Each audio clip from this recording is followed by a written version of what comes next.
like to introduce Ms. Lauren Gryctko. She is going to explain to you who was on the team that was contracted by the Maryland Department of Transportation to conduct the site survey, I guess it is, or excavation, not survey, but excavation of the Barnesfield Plantation site. I'm going to turn it over to her and thank her for being here tonight. Thank you so much, Renee. I really appreciate everybody. Can you all hear me? No. Not well. Okay, can you hear me now? Good. Okay, thank you so much. I really appreciate the King George Historical Society for hosting. I appreciate the Sheriff Office for providing space, and I'm really thankful to everybody who showed up today. So I'm really excited to share with you all a presentation that will focus on, we'll start out just kind of talking about archaeology in general. I want to give you all kind of a backstory about why we do archaeology, especially why we do it for transportation projects. And then I want to talk about the actual bridge itself. So I'm going to talk a little bit about the Potomac Bridge that was constructed before the Nice Bridge was constructed. And then we're going to get into what you all are here for, the archaeology that was conducted in advance of the construction of the Nice Bridge. So with that, let's get started, and I'm going to give you just a little background about the project itself. So just a little background, JMT and Parsons Brinkhoff contracted with Maryland Transportation Authority on the Governor Harry W. Nice Memorial / Senator Thomas Mack Middleton Bridge replacement project. So that's its full name, but we're just going to call it Nice Bridge moving forward. So the goal of the project was to replace the bridge that spans the Potomac River and carries US 301 between Charles County, Maryland and King George County, Virginia. Since the road came into Virginia, VDOT was involved in this project, but the lead agency and our point of contact was the Maryland Transportation Authority, or MDTA. Can everybody still hear me okay? Okay. So there was previous cultural resource studies that were done on this project in the same area, and they date back to 1930s. So archaeology was very different back then, but they did identify the site that we are going to be talking about today. So the WPA, or Works Progress Administration, first conducted documentation of the plantation in the 30s in advance of the original Potomac River Bridge, which opened in 1940. The Barnesfield Plantation site is a known archaeological site, and there were three organizations that previously conducted archaeology on it that you can see on this slide here. You can see the dates that they conducted archaeology as well. The work that was conducted previous to JMT did identify that there were multiple episodes of human occupation on this site, and it included pre-contact Native American camps and also the colonial to Civil War era plantation that you're all familiar with. JMT's cultural resource work on the Barnesfield Plantation site began all the way back in 2017, and we conducted our full-scale excavations on the site from 2019 through 2020. Actually, during the pandemic, we were out there conducting the archaeological study. So our work involved detailed research focused on specific goals and questions that we'll talk more about later. So additionally, in addition to the field work, we also did a very extensive report, which was over 1,500 pages and included the efforts of many JMT staff and additional small business contractors. As you all probably know, the bridge opened up in 2022, but we were still working on our archaeological study, analyzing all the artifacts that we identified. So, as an archaeologist, we often get asked why and how we get involved with transportation projects and engineering projects.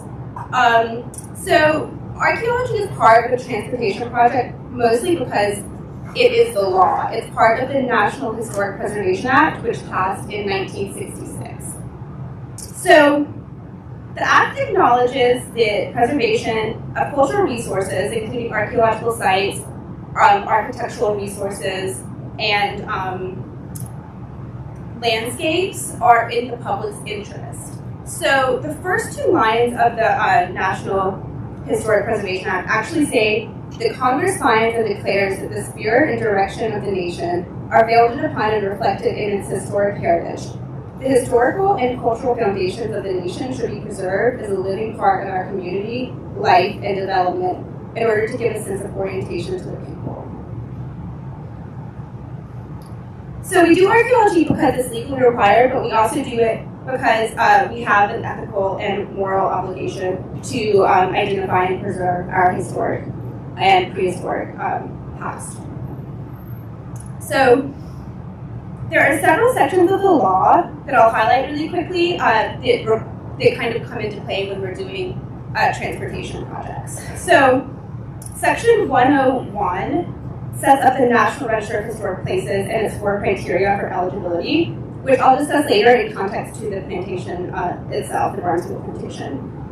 This part of the law also created the President's Advisory Council on Historic Preservation, which conducts federal oversight, but required states to set up state historic preservation offices, known as SHPOs. The SHPO in Virginia is the Virginia Department of Historic Resources, and it actually is located in Richmond, close to the VMFA, the Virginia Museum of Fine Art. So there are also tribal historic preservation offices, known as TIPOs, and they are funded by the federal government. They serve the same purpose as SHPOs, but they function as a means of tribal sovereignty in the management of cultural resources in the interest to federally recognized tribes. So both SHPOs and TIPOs set their own guidance and standards for cultural resource investigations. And when you're working within a certain state, you're going to want to make sure that you're working with that state's guidelines. Section 112 is the Secretary of Interior's qualifications and standards.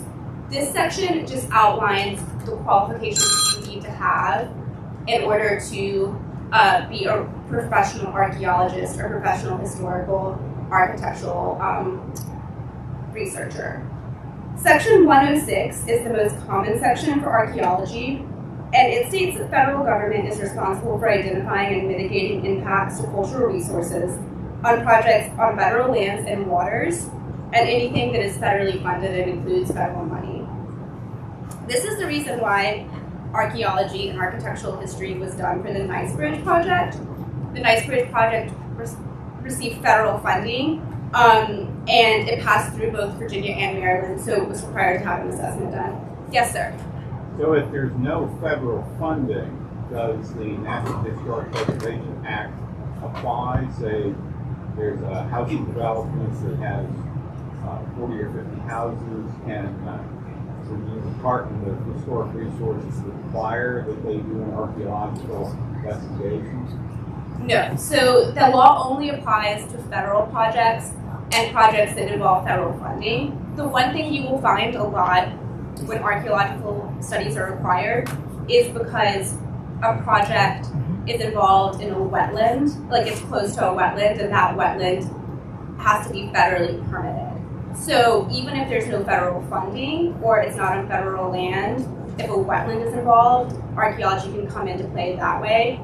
But if it's a privately funded project, not within wetlands, not within federal lands, these laws do not apply. So we do often work with localities, though, that have their own guidelines and can kind of enforce those guidelines for ordinances and development within historic areas. For example, that's very true with Fredericksburg, Virginia, and Frederick, Maryland. They both have their own ordinances that they require people to follow.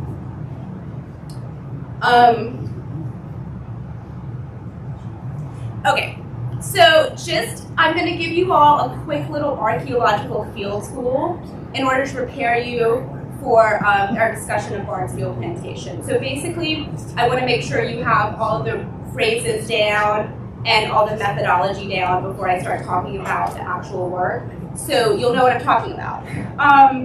So There are typically 3 phases of archaeological study that will be done on a site. The first phase is phase 1. This phase is identification. So if we go through the process, federal funding is required, and a site, a project area needs to be archaeologically studied. We'll start with the phase 1. Phase 1 involves just identification. We're just looking for the presence or absence of a resource. It starts out with just walking the whole project area, looking for any surface features, any known foundations, any kind of like historic remnants. And then we will do a shovel test pit survey, which involves placing a STP, which is a circular hole, within a grid that we kind of impose on the landscape. So in Virginia, the guidelines state that an STP must be placed within transects of 15 meters. So the whole project area will cover it with these holes. You can see here on the top picture here, that's what an STP looks like. We dig these STPs down to sterile subsoil. So in Virginia, sterile subsoil is red clay, and it's typically, if the area has not been disturbed, it's typically about a foot down for each hole. And sterile subsoil has not been altered by human contact, so that's why we stop there.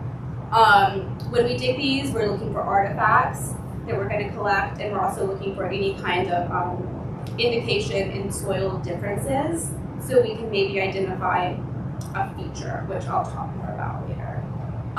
Phase 2, so if we are to identify a site during phase 1 archaeological study, we will recommend usually more evaluation on that site if that site is not disturbed and if it contains interesting artifacts that are diagnostic and datable. So if we do find a site that we think might be nationally significant and might be worth recommending for the National Register of Historic Places, we will do a phase 2 evaluation. A phase 2 evaluation is going to include more STPs. We're looking for more artifact concentrations that are going to inform where we put our test units. Test units are kind of what you would expect when you picture archaeology. We open up the whole ground and expose features. So that's what we see on the bottom picture here. This is a foundation which was identified at Barnesfield. So we'll talk more about that foundation later, but this is kind of the next step. Phase 3, data recovery. So this is the ultimate final step in archaeology. If we find that the site is eligible for inclusion in the National Register, there are 2 options. Either that site is avoided. You remember the law, the National Historic Preservation Act recommends that avoidance is kind of the best option, but it doesn't say it's a necessary option. The other option is mitigation. Mitigation is if you are proposing a project that is necessary and beneficial for the human, good and human cause, like a road, like a bridge, and it happens to go through a site which is also interesting and worth study. Instead of moving the project or aborting the project, what you'll do instead is mitigation, which is data recovery, in order to make sure that that entire site is documented before it is disturbed with construction. That includes more test units, again, opening up the area to expose features. And we also use mechanical stripping. This really helps with time-sensitive projects. It also helps with finances. Digging these by hand, it's really time-consuming. So if we have to open up a large area, we will use experienced backhoe operators to strip the soils and come down to the intact layers that include features, like this feature here. And then we will excavate by hand those features and map those features with GPS units.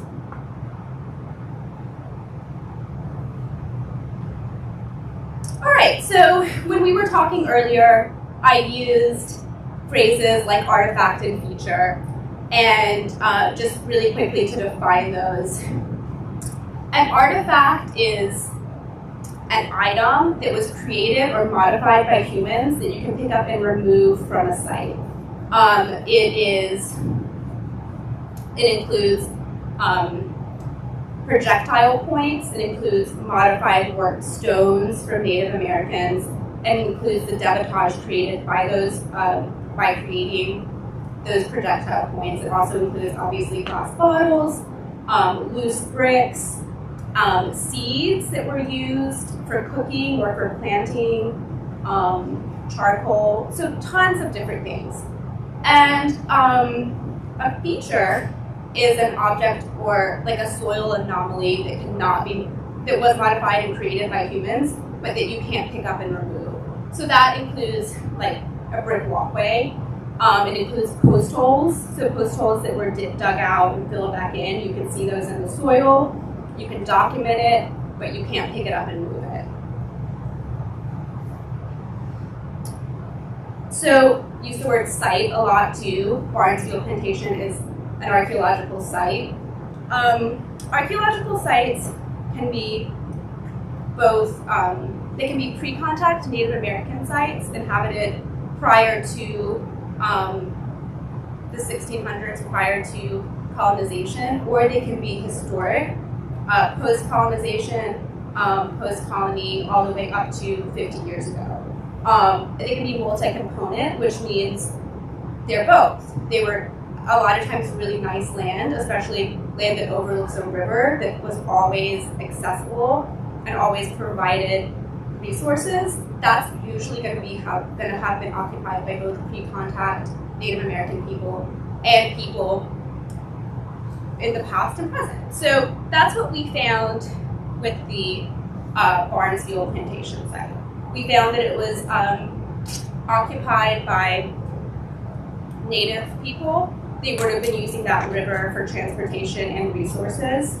And we also found, obviously, that it was occupied all the way up to and past the Civil War.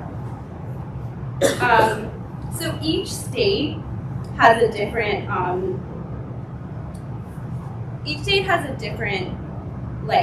definition of a site. So sites can be just 3 artifacts that can be considered a site. So, for example, 3 artifacts within like a 300-foot radius is considered a site in Virginia. And then, of course, like a surface feature, like an earthwork, also considered a site. Now, sites are named, the way that this site got its name is the first two numbers designate the state in which the site is located. So 44 is Virginia within the alphabet, with the exception of Alaska and Hawaii. KG is King George, and 0171 is the number of sites that were found up to this one. This is the 171st site that was found after we started reporting sites. All right. Okay, so you guys have passed your field school. You all know everything about archaeology now, right? So now we get to really dive into the site itself, the Barnesfield Plantation site. Here you'll see a project area map of the site. You can see that obviously it's right by Route 301 and Knightsbridge to the south of the site, and then the NSF Dahlgren to the south of that, and then of course the Potomac River to the east. So as mentioned earlier, the site has multiple episodes of human occupation, including a Native American component that focused on oyster harvesting, as well as colonial to Civil War era plantation. The Native American component of the Barnesfield site stretches from 10,000 to 400 years ago. We have diagnostic artifacts and radiocarbon evidence for that. So we radiocarbon dated some of the charred wood in some of the trash pits we found, and so we have that evidence. Oyster harvesting and processing created what we call shell middens, which are basically accumulations of oyster shell along the shoreline. They contain other artifacts and features that help us date and determine the lifestyle of the people who lived there. The shell midden was dated using pottery style identifications and radiocarbon dating, and the shell midden itself dated to 2,400 to 1,400 years ago. We also found tobacco pipes that were manufactured in the early 1600s, so that was very early contact period. The historic occupation of the site dates from about 1750 to 1940. It was primarily occupied by the Euro-American Ho family, as well as enslaved African Americans, Civil War soldiers, and later tenant farmers and oystermen. Due to the nature of the project, which focused only on the areas of disturbance associated with the bridge, we didn't examine the whole plantation landscape owned by the Ho family. However, we do know that by the mid-19th century, they owned 906 acres surrounding the main house. The property was subdivided into 5 parcels of 180 acres for each of the Ho family siblings in 1895. So while JMT examined just a small portion of the family's land, there's a lot of land and potentially more sites still intact and undisturbed from the road and bridge construction that we could still learn a lot from. So Barnesfield is eligible in the National Register of Historic Places under 2 criteria. Criteria A is the association with important historical events, which in the case of the Barnesfield Plantation is Civil War, the Battle of Matthias, specifically, Matthias Point. Criteria D is for its ability to yield significant information about prehistory or history. From the data recovery, JMT excavated 52 units, test units, identified and excavated 61 features, and analyzed over 62,000 artifacts. So it's clear there was a lot of information to learn from this site.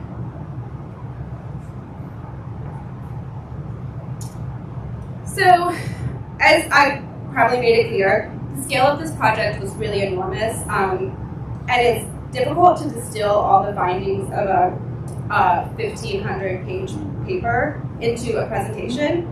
So I'm just going to focus on the highlights of our research topics, which include the history of the Potomac River Bridge,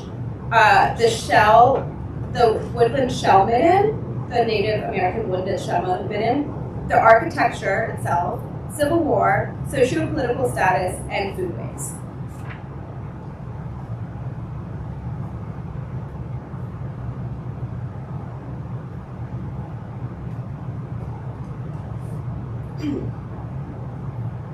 So the Potomac River Bridge was the predecessor of the new Nice Bridge. We did create a story map, which is interactive and does a really good job telling, giving some information about this bridge. And if you're able, you can write down this link and go to it later, or Renee, maybe we can share it so that people can look at it on their own time. The original bridge was a steel truss cantilever bridge, and it was built between 1938 and 1940. Before the bridge was built, the only way across the Potomac River at this location was a ferry, and the Barnesfield Plantation was one of the known ferry spots in this area. The Potomac River Bridge was the only example of a metal cantilever bridge in Maryland, and it used an innovative pier system that was patented as the Potomac Pier. These piers consisted of concrete supports resting on steel piles that were driven into the river's bedrock, up to 215 feet below the surface of the water. A team of 7 divers guided the steel piles into place, and then they used a machine to pile drive them in. Steel cases were placed atop the piles, and the concrete was poured into forms to build the piers. The bridge's design had to be high enough so ships could go under it without needing a movable span. And the span's vertical clearance needed to be 135 feet above the low water and have a horizontal clearance of 470 feet. The bridge itself turned out to be 10,050 feet long and 24 feet and 7 inches wide. So much of the construction of the bridge happened on the river, with workers and heavy equipment and bridge parts being floated out into the river to build the bridge piers. The bridge also served as an extension to the NSF Dahlgren experimental laboratories during World War II. So naval officers tested depth charges by rolling them off the highest part of the bridge, and a lab was built on one of the piers to conduct underwater listening experiments. Also, combat aircraft flew low over the bridges to test high-power aerial observation lights. Maryland's primary bridge program arose out of the need for road upgrades in the early 20th century due to the rise in automobiles transportation. The goal of the program was to create a new north-south roadway that provided an alternative way to travel besides US 1, which took drivers through Baltimore and DC, which was obviously really congested. The $5 million funding for the program came from WPA, bonds, and tolls. And Baltimore engineering firm J.E. Greener Company designed the bridge, as well as many other bridges in Maryland, including the Chesapeake Bay Bridge and roads like BW Parkway. Harris Steel and Merritt Chapman and Scott Corporation fabricated the bridge, and a total of 330 workers with specialized skills were employed to construct the bridge. The Potomac River was named after Governor Harry Nice of Maryland in 1968, and Governor Harry Nice signed the Maryland Primary Bridge Program into law. In 2018, Senator Thomas Van Middleton's name was also added to the bridge.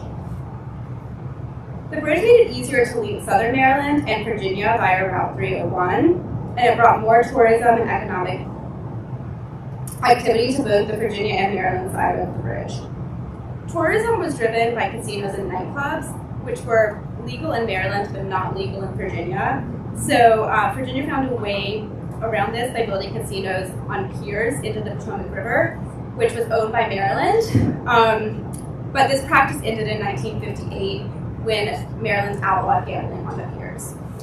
So in 1964, 3.2 million vehicles had crossed that bridge yearly, and vehicular traffic increased even more. At the turn of the 21st century, it became clear that the existing bridge could not keep up with the surge of traffic, and the construction of the new Nice Bridge began in 2020, right next to the old bridge that was still in use. The new bridge opened in October of 2022, and after opening the new bridge, the old bridge was demolished and blown up.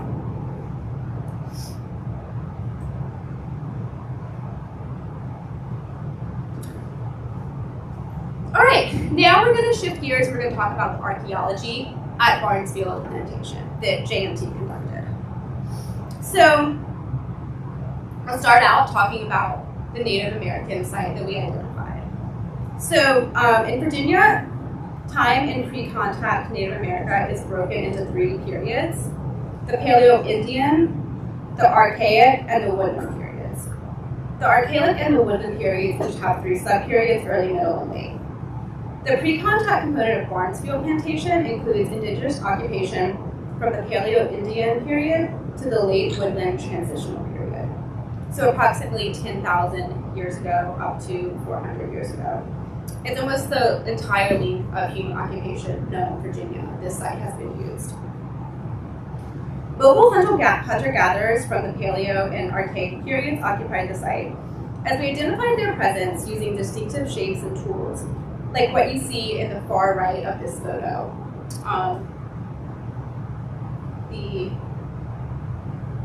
The darker black one and the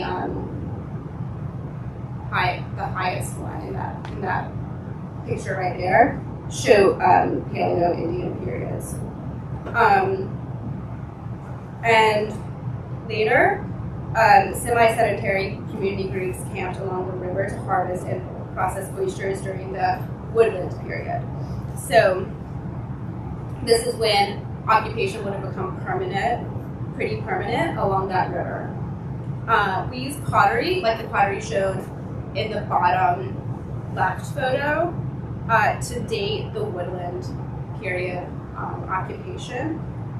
Pottery didn't come into play in Native American lifestyles until they became more sedentary. So when you see that come into place, you know they're probably more likely to have been living in one place as opposed to traveling a lot. We also use radiocarbon dating, like I said, to date the site to the woodland period. Most artifacts from the Native American component of the site are associated with the shell midden, which dates to the early to middle woodland period. The shell midden is concentrated primarily in the eastern portion of the site along the river, away from the other structures. So we haven't got there yet, sorry. I'll show you later. But closest to the river, which makes sense because of the oyster harvesting. There are two layers of the midden, the upper and lower portions. The upper portion has experienced some disturbance from the historic activities, including plowing, but the lower portion was mostly undisturbed. Mockley sherds, which date to the middle woodland period, were concentrated in the upper midden, and again, the photo on the bottom left shows those Mockley potteries, and they were made locally, so they have local shell and timber in them. No Mockley sherds were present in the lower midden, which was primarily dominated by a different type of pottery called Coates Creek, and radiocarbon dating confirms the upper midden dated to the middle woodland, which was about 1420 years ago, and the lower midden dates to the early woodland, which was about 2,400 years ago.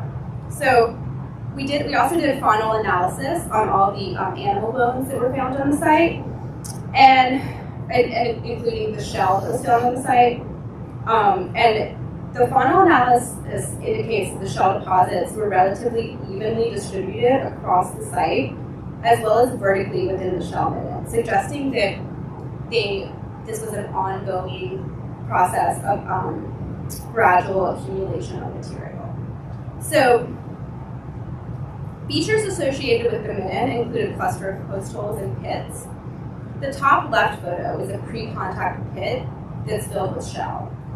There were no structures that we were able to discern from these features. Ethnobotanical data analyzed the midden and other features, and we identified brambles, buckwheats, goose food, common plantain, stinging nettle, yellow wood sorrel, and all of this grew naturally within Virginia in this climate. So here we were just, ethnobotanical data means we found seeds and we analyzed them to see what kind of seeds they were. Other notable artifacts include an unfinished tobacco pipe, a grinding stone for processing nuts and seeds, and a stone used to polish pottery. These artifacts suggest a more settled occupation rather than a seasonal occupation. All right, now we're going to talk about the historic component of Barnesfield. So documentary records indicate that Lieutenant Colonel Rice Hoe III began construction of the plantation in 1715. So he probably didn't build this plantation on his own. It's quite likely that he had enslaved labor to assist and build the large portion of the project. The Hoe family lived at Barnesfield continuously up until the early years of the Civil War. The home was burned in 1861 during the Battle of Matthias, and the Hoe family relocated, but records indicate that they leased the land out to tenants. In 1940, the Naval Support Facility Dahlgren acquired the land, and Route 301 and the Potomac River Bridge was constructed at that time. This necessitated the relocation of the Hoe family cemetery, which was in the footprint of the bridge that was constructed in the 1940s. And it also destroyed a portion of the site that was not super well documented. So the cemetery was fully removed in the 30s, but when we conducted archaeological survey, we did mechanical stripping within the cemetery location to totally confirm that nothing was left behind. We did identify a few pieces of human remains and some coffin hardware, including nails.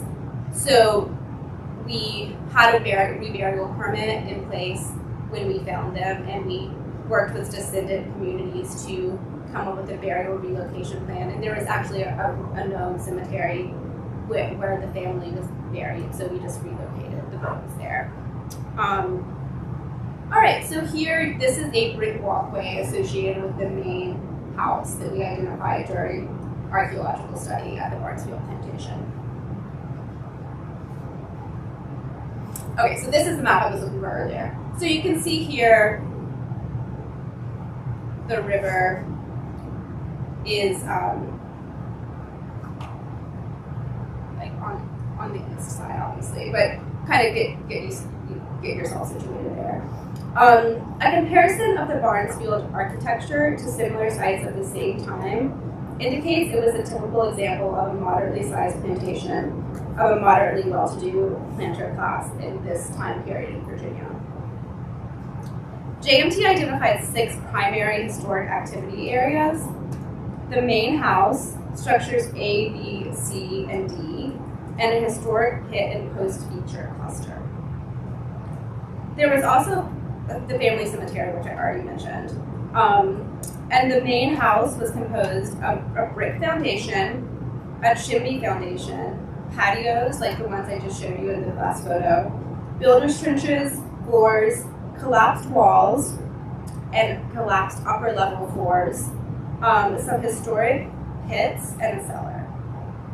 This whole site represents the 1715 structure that was built by Colonel Rice Hope, which was burned by the Union in the Civil War. And this is where the members of the Hope family lived until they relocated during the Civil War. The main structures A, B, and C are outbuildings, which are contemporary with the main house, and they were also burned they show signs of being burned, so they were likely burned when the main house was burned when the Unions occupied the area.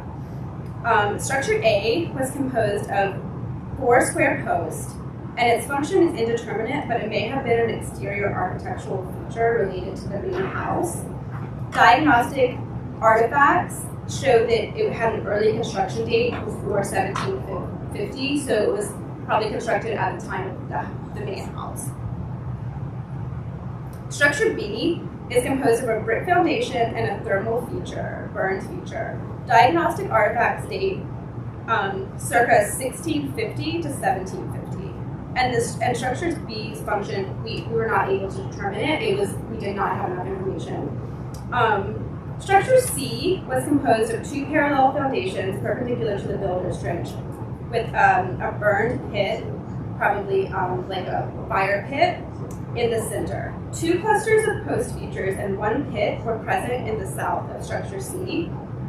Based on the cultural material, the animal bones, and the botanical analysis, which we'll talk more about later, it likely represents quarters that housed enslaved people, and they may have had a fenced-in garden or an animal pen area just south of their house, which is kind of represented by those post holes, if you can see on the map here.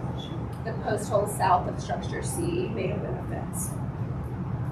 Structure D is contemporary with the main house, but it exhibited less burning. So based on the artifacts, it likely represents a building that served multiple purposes over time, including a kitchen, an agricultural outbuilding, and it's probably where the Civil War soldiers lived when they were occupying this area, mostly because it's not burned, so they needed to live somewhere.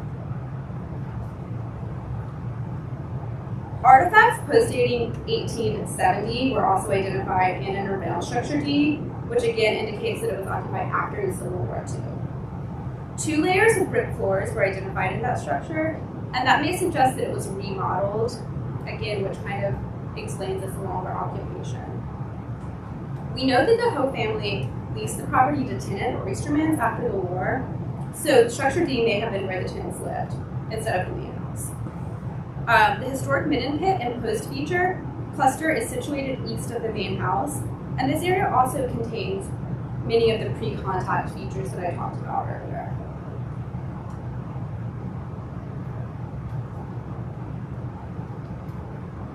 So,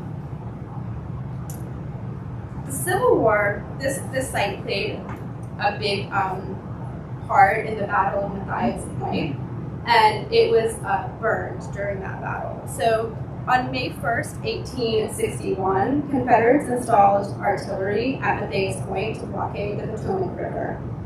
They later used Barnesfield as a staging point for the destruction of a Union ship, Christina King. The Union responded by burning the plantation in June of that year. After Barnesfield was destroyed, Dr. Who and his daughters moved to Waterloo, a plantation upriver from Barnesfield. Nearly a year later, Dr. Who was arrested by the Union and charged with aiding and abetting. He was transported to Washington, D.C., where he was in prison for a month. The burning of the plantation is evidenced by collapsed walls and floors, related burned destruction debris, and many artifacts with evidence of heat exposure. So a burned floor in an archaeological study would look like ash. Like if you're removing the dirt, it almost pops off to like a layer of ash, and that's what it'll look like. Union occupation of the plantation is evidenced by the presence of several artifacts, including a Civil War button from the state of New York, gun parts, and a parrot shell fragment. Other artifacts that may have been associated with Union or Confederate occupations include gun parts, knives, military buttons, shoe parts and buckles, and animal tack. Many of the military objects that were identified are now Structure D. It was the largest cluster of military artifacts were around Structure D, which again suggests that this may have been where the Civil War soldiers who were living and were occupying it. So here, these photos show animal tack, and that's a spur on the top left, and buckles associated with the war.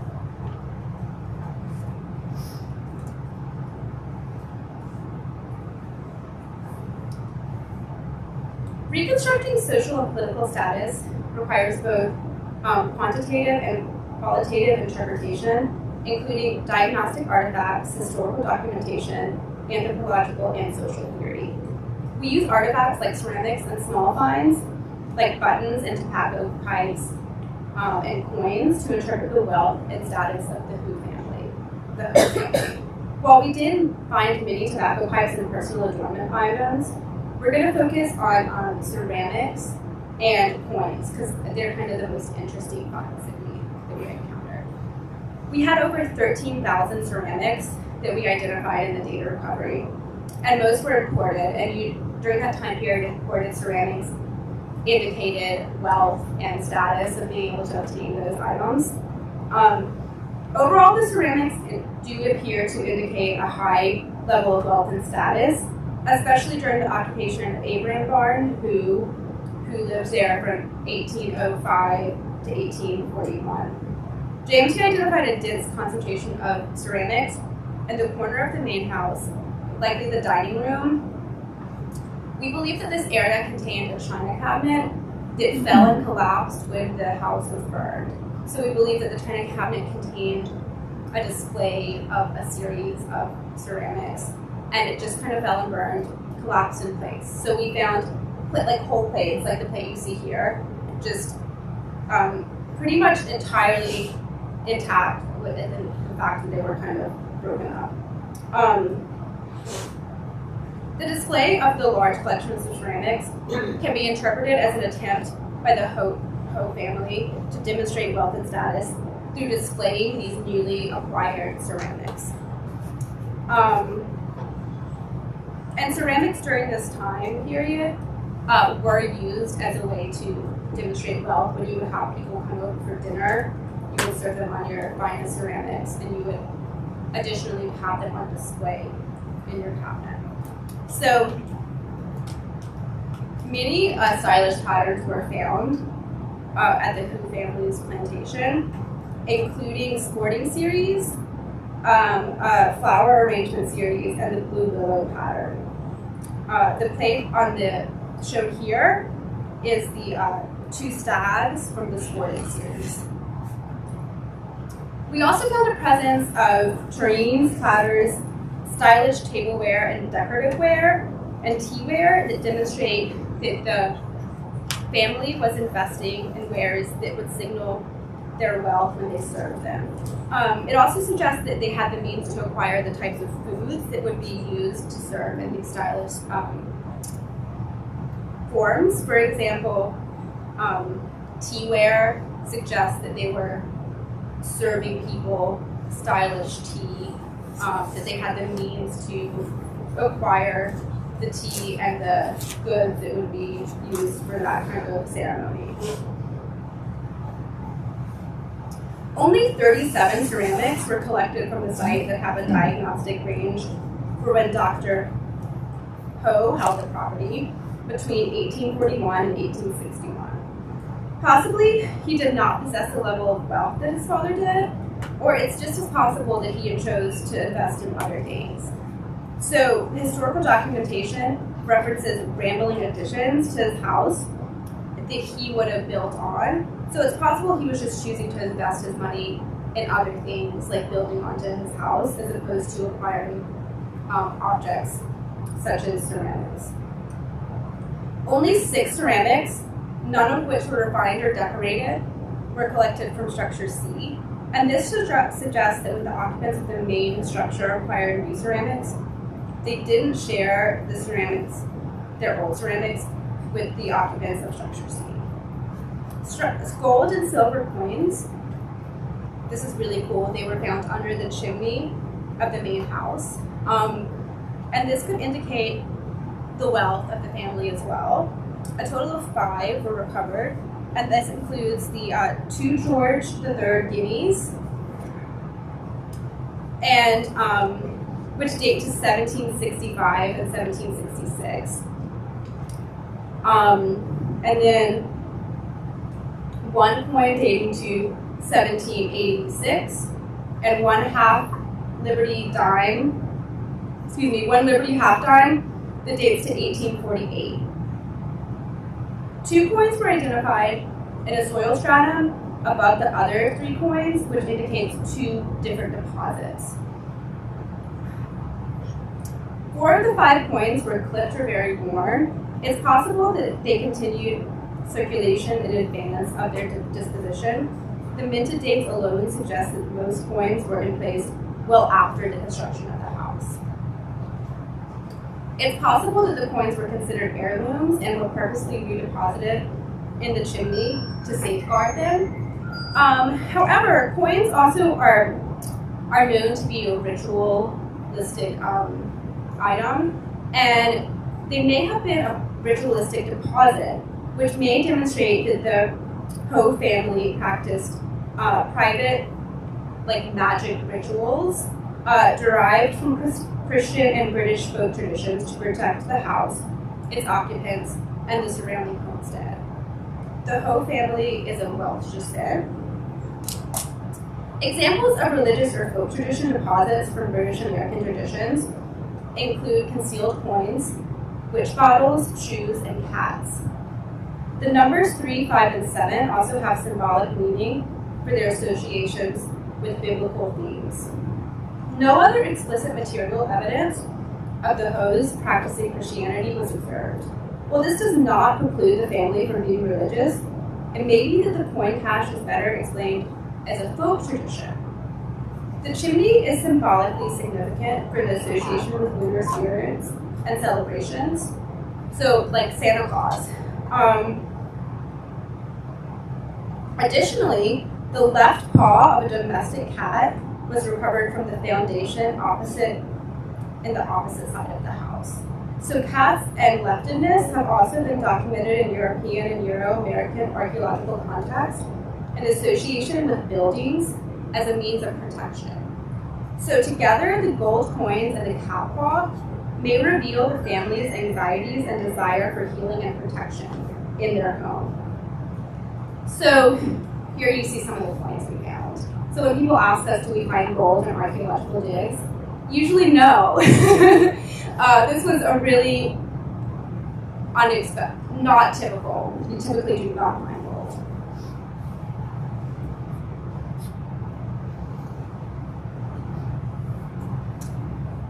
So like socio-political status, interpreting foodways also requires both qualitative and quantitative multidisciplinary analysis. This includes ceramic analysis, faunal remains or animal bone analysis, ethnobotanical or plant remains analysis, historical document research, and cultural studies and theory application. Dan King, who is a J&T archaeologist, provided his ethnobotanical analysis. And we also worked with Stephanie Perez, who works with New South Associates, to perform the faunal analysis for this research. Using all of these analyses, we were able to reconstruct the foodways and diet of both the Ho family and the enslaved individuals at Barnesfield. The ritualized diet of the Ho family can be inferred based on the ceramic assemblage discussed in the last slide. And unfortunately, the botanical remains that we collected from their deposits did not provide any additional information about their diet. The vertebrate assemblage in the main house, though, indicates consumption of domestic and wild mammals, birds, and fish. Feature 10, which is a large midden or trash pit to the east of the house, contained a rich and diverse faunal assemblage of wild and domestic mammals, birds, fish, and oysters. Structure D, which served multiple purposes and diverse occupants, contained a mix of wild and domestic animals and also contained crab and turtle.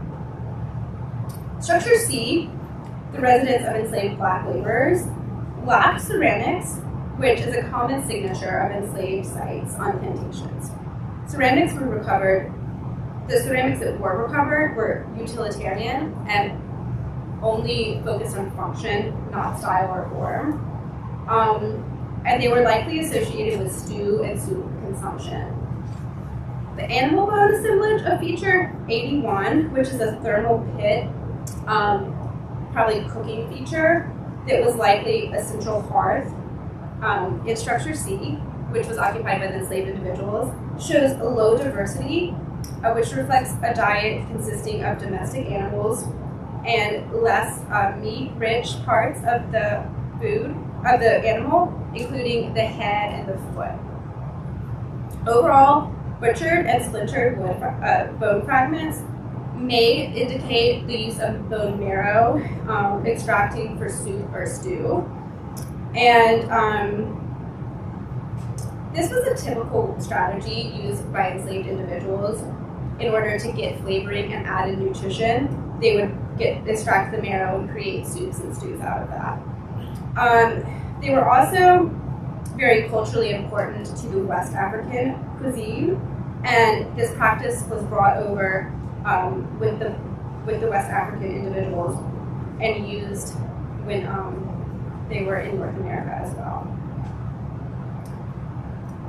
Additionally, it shows a resourcefulness and innovativeness in order to get what they could from the items that they were provided. So feature 81 also contained a high number of carbonized domestic wheat berries.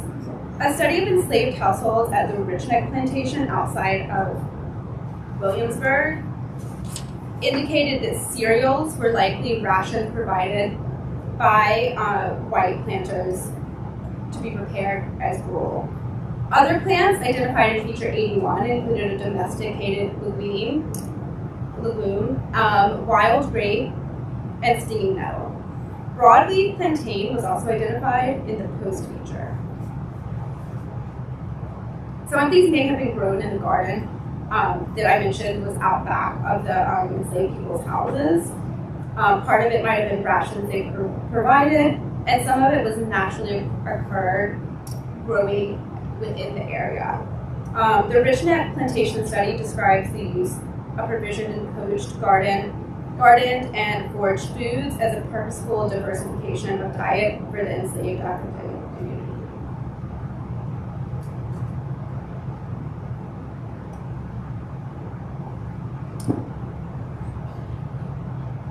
All right, so our main takeaways. The old Potomac River Bridge was innovative for new engineering construction methods, and its existence led to economic development and social connections for the residents of Maryland and Virginia. The shell midden within the Barnesfield site was primarily created during long-term indigenous occupation during the early to middle woodland periods. Native Americans were also coming to the site about 10,000 years ago and continue to return to the site consistently. 6 historic structures and activity areas were identified, including 2 of undetermined function, an enslaved quarters and multi-purpose structure, and the main house occupied by the Ho family. The plantation was burned during the 1861 Battle of Matthias Point during the Civil War and was then occupied by the Union and possibly Confederate troops. The Ho family invested and displayed their wealth through ceramics and food preparation, at least prior to the ownership of the house by Dr. Ho in 1841. Akasha gold coins identified under the chimney may reflect the generational wealth of the family, but it's also likely that it reflects a quote ritual deposit for protection and its occupants. The residents of the Barnesfield Plantation consumed both domestic and wild foods, and the diet of enslaved Black residents reflects their resourcefulness and preservation.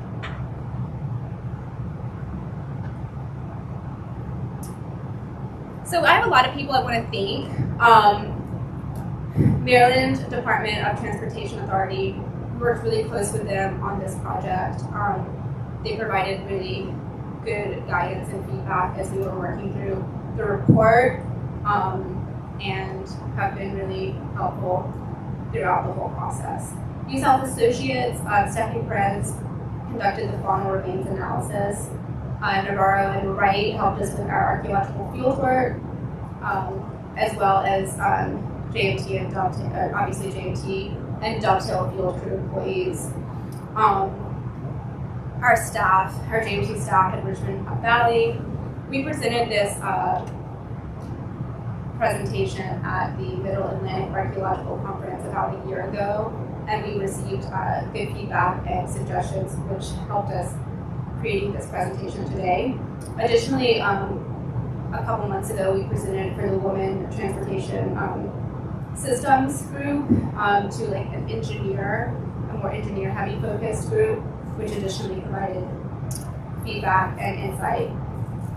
Thank you to Renee Parker for hosting this presentation, Dr. Rob Gates of the Historical Society, and then the Virginia Department of Historic Resources for housing the 36,000 artifacts that they have, and for assisting us with the report.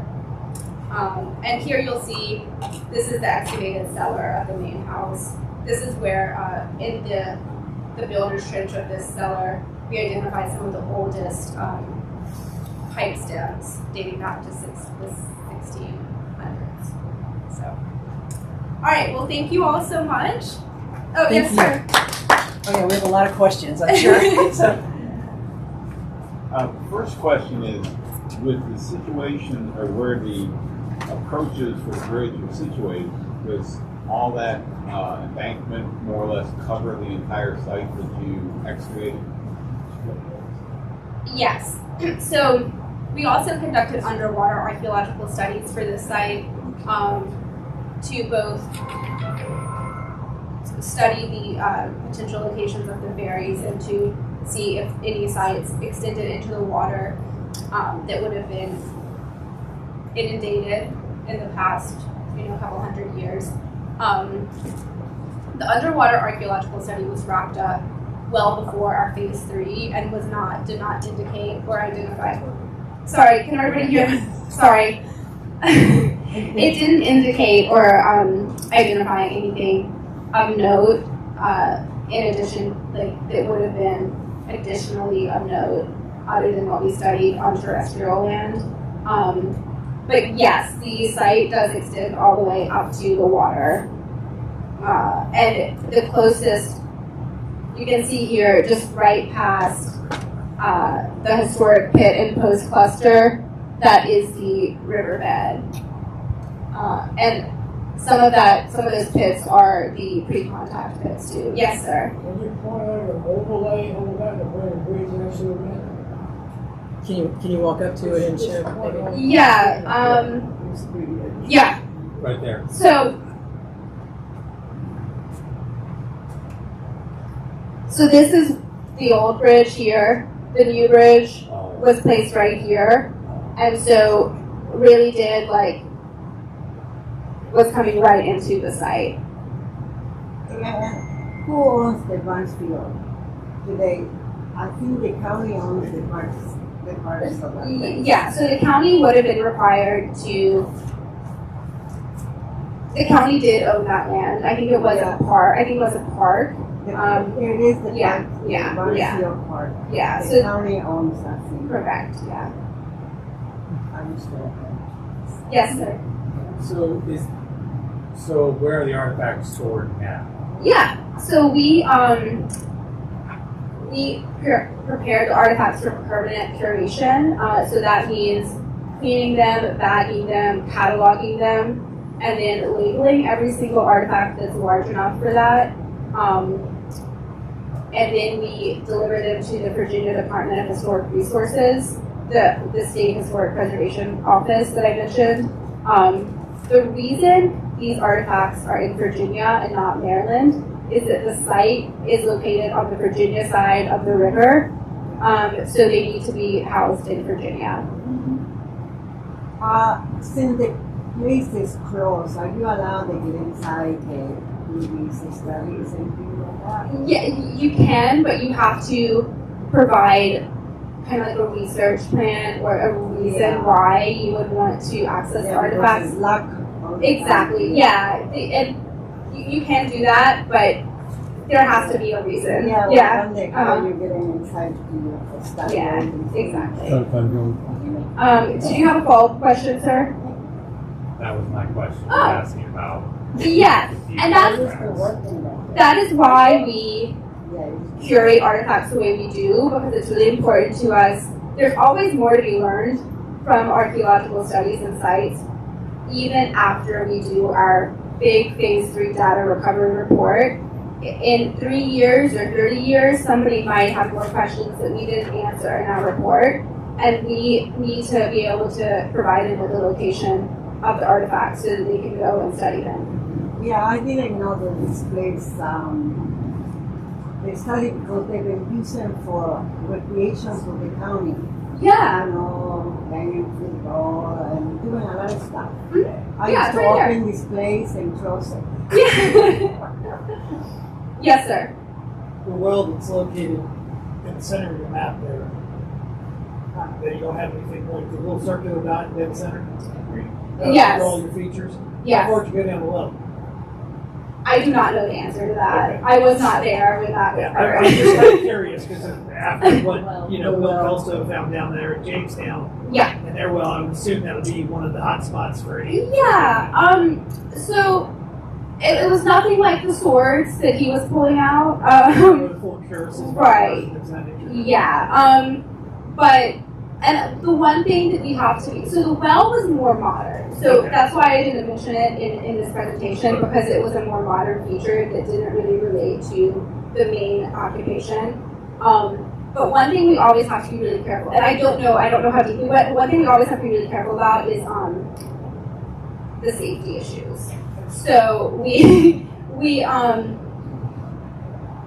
just getting into a well, there's so many protocols and so many, we would likely need fall protection to dig that out. So I don't know how deep we went, but I know thinking about it, if I were to excavate a well today, it would, the protocols and OSHA protocols. Every foot down is a foot out. Exactly, It's yeah. 3 feet out. Yeah. Every foot down. So it would require pulling the whole thing, yeah. Yes, sir. Is there an 18th century plat available? I know, in 1786, there was insurance, mutual insurance required that they submit a plat, and buildings and no layout. Yeah. If anything exists. I'm certain that there are, like, we have a very extensive background research section of the report, and it has many plats in there that were studied. Off the top of my head, I don't know, like, what date it was, but yeah, there was one that dated to the 1800s. Yeah. Yes, sir. Now, it's my understanding from both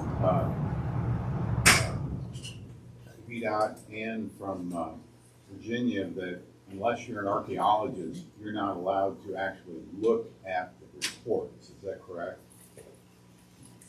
So the report would have to be heavily redacted. It's interesting because a lot of times with archaeological reports, they share sensitive information regarding site location. We all know where the site location is here, so that wouldn't have to be redacted, but it would have to be approved by the lead agency, and in this case, the lead agency is the Maryland Department of Transportation. So ultimately, they would be the ones to make that call of whether or not the whole report was shared. And typically, to answer your question just generally, typically, yeah, like that reports are sensitive, mostly for locational purposes, though. Did you have another question? I was going to ask about the report, like it's a sort of in a spiral notebook. Mm-hmm. Yeah, I was asking maybe the historical society could get a copy, because I know the historical society got a copy of Shiloh. Mm-hmm. So that's not, I can't make that call, but I can let the Maryland Department of Transportation know that that was a question that came up during this presentation. Yeah. Yes, ma'am? I have a couple.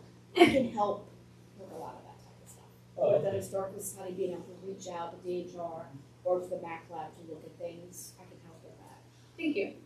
So my question is structure C. Mm-hmm. Yeah. Tell me where. I do not remember off the top of my head. Okay. I don't think so. I think it was just, I'm almost certain not, just like redware. So they were local course urban It areas. was, yeah. Part of my question, Yeah. knowing that that's African American Mhm. component, is it moretablewares? Is it more shared? And was that reflective as part of the analysis Yes. to help determine? Okay. Subterranean Yes. pits? I'm sorry, I didn't hear the last. Subterranean pits? No, the only pit that we found was the thermal feature. Okay.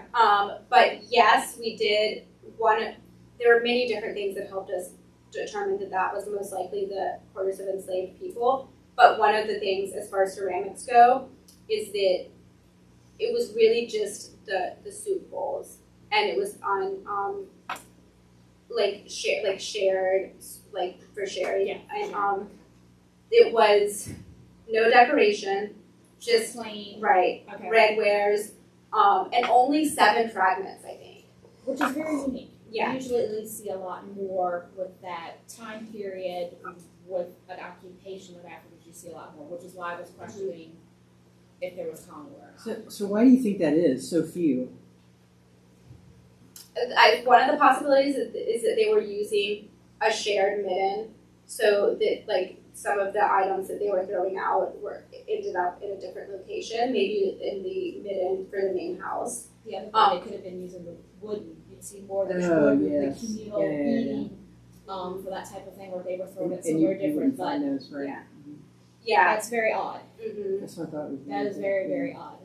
To date myself, you're talking about Rich Neck. I was actually there the day they discovered the quarters at the Rich Neck site. Oh, cool. To date myself back in the 1990s, back at Colonial Williamsburg. So the Rich Neck Plantation quarter was actually one of my first African American sites. Okay. That Yeah. was studied for that. Very cool. Yeah. So second question. Let's go back to the pre-contact slide. Sure.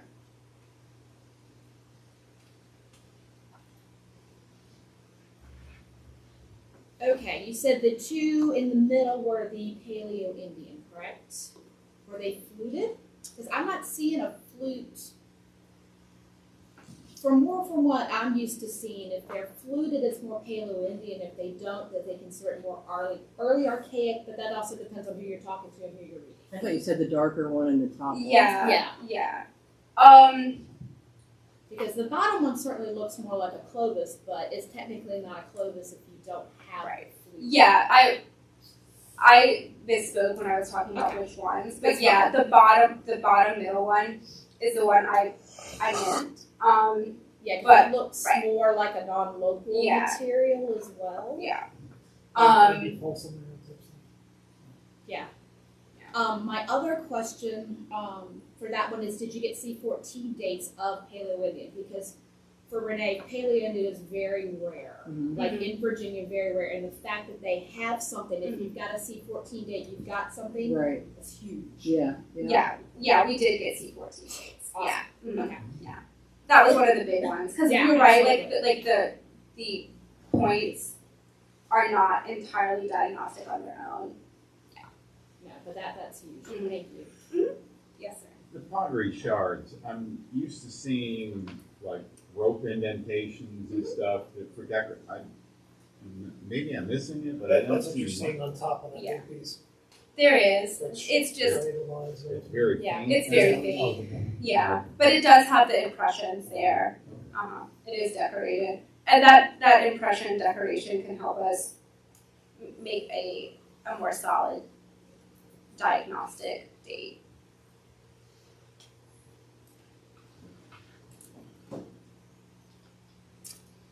Renee, I think you had your hand up earlier. I was it was really kind of the same question about so few. So I was gonna ask you about the coins too. Yeah. Is this a situation where over the years and years and years and years people have metal detected and whatever I just thought it was strange that you only found 5. Yeah, and so the 5 that we found were also kind of stowed away. Right. It's very likely that this site has been metal detected in the past because it's been a known site since the 30s, Right. and it's accessible. So we do deal with that almost like all the big Right. sites we work at. We deal with that, but we did still find like quite a lot of nails, Right. and but like relic hunters aren't looking for nails; they're Right. looking for the treasure. So.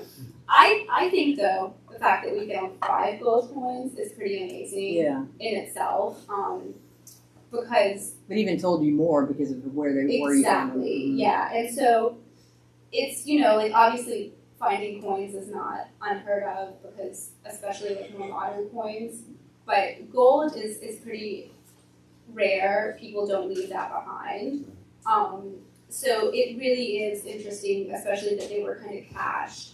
And I think it's also interesting that they were cut, like little pieces were cut off of them, showing that they were probably trying to still spin them at one point and also save a little bulge for themselves. Somebody was. But yeah, I'm sure that the area has been metal detected before. Where were they found? What's that? They were found in the main house under the chimney. Yeah, Yeah, it was very much. Mhm. Very intentional. Yeah. Either hiding them because of their value or because of their meaning, or hiding them for protection purposes, like in the same way that the cat's foot was buried in the foundation. Yes, sir. The ferry itself, that was started about 1750, as I understand, but I was under the impression that after the Civil War, the ferry was no longer in operation. Is that not correct? I think a ferry in that area was still in use until the bridge was built in the 40s, because it was the only way to cross the river in that area. Mm-hmm. And the ferry resumed by the 1870s. Yeah. It was shut down during the Civil War. Through the hose, or who? I'm not sure it was the hose, but it was the same place. It's on the 1864 map.